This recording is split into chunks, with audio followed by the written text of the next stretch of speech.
Good afternoon, ladies and men. Well, as you notice, there is no gentle in the word men because, I was observing and I noticed that no one has ever offered a seat to that old lady over there. Yeah. Huh? What's that again? Oh, she's a guard? Why does it seem like she has just given birth? And that is supposed to be a joke. Yeah. Okay, I'll do it again. I'll take it back and do it again. Good afternoon, ladies and gentlemen. Thank you so much for inviting me here.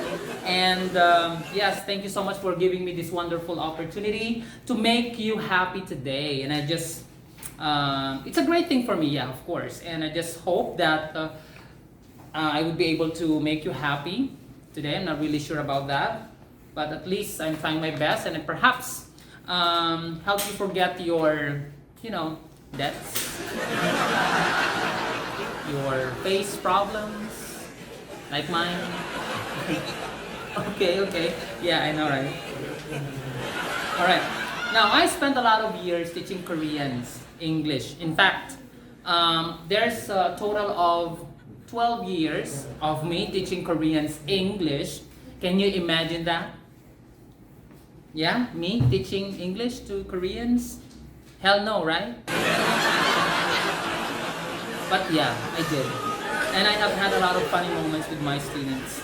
I would say they are some of the funniest people you will ever meet. They make you feel dumb. Yeah, that's right. And but I love their dishes, I love their dishes. Especially that kimchi thing. Kimchi with hot dogs. Kimchi with ice cream. Kimchi with bread. All sorts of whatever you can make with kimchi, right? So one day I brought to my hometown 3 of my favorite Korean students. Their names were Damon Yu, Sarah Do, and Mabako. Why are you laughing? Yeah.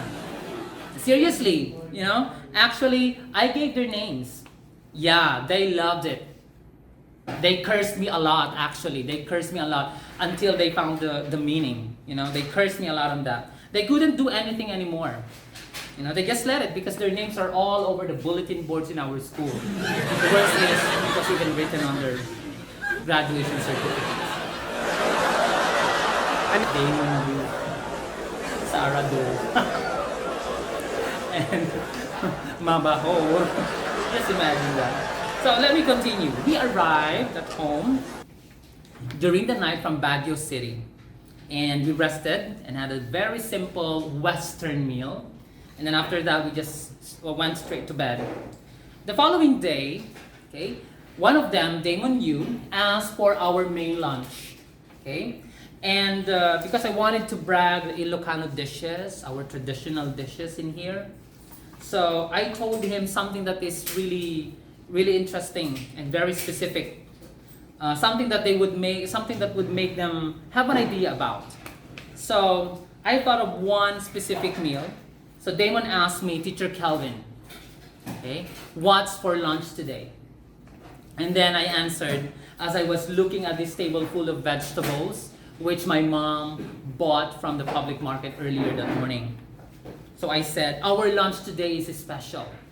It's called mixed jute, taro, pumpkin, topped with grilled mackerel, and stewed with salted dried anchovies. Wow, awesome. Can you just imagine how much vocabulary Damon had to search on his electronic dictionary that time? And it sounds like it's a main dish in a 5-star restaurant, right? I will just repeat that, okay? Mixed jute, taro, pumpkin, topped with grilled mackerel, and stewed with salted dried anchovies. Yeah, I know, right? Okay. So, in other words, simply say in Ilocano term, what is it? Yeah, dinengdeng. Oh, dinengdeng. And then he asked me again, how about for dinner? How about for dinner? Then I said, very simple and very special as well. It's battered chicken soup. Battered chicken soup. No, it's not a battered wife. A battered chicken soup. Can you just imagine what that is?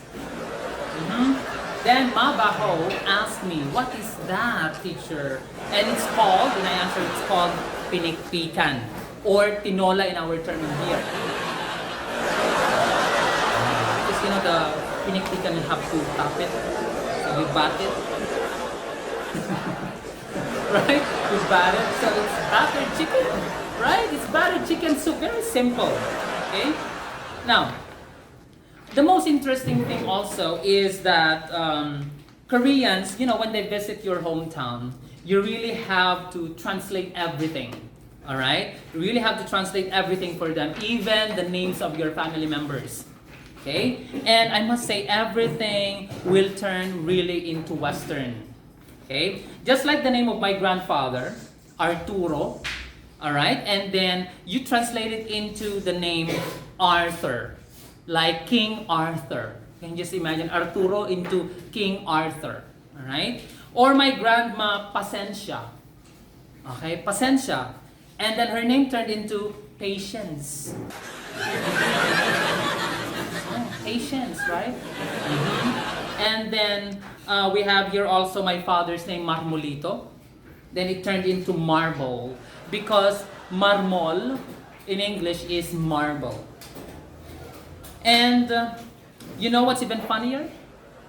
That's when they started calling these people into those English translated names. So just imagine this one when you hear it. Hey, Grandma Patience, what are you doing? Or, oh wow, Uncle Marble, you're like a star. Or simply say, Grandpa Arthur, I think you are. Okay, thank you so much. I hope you had a great time. God bless you. Bye-bye.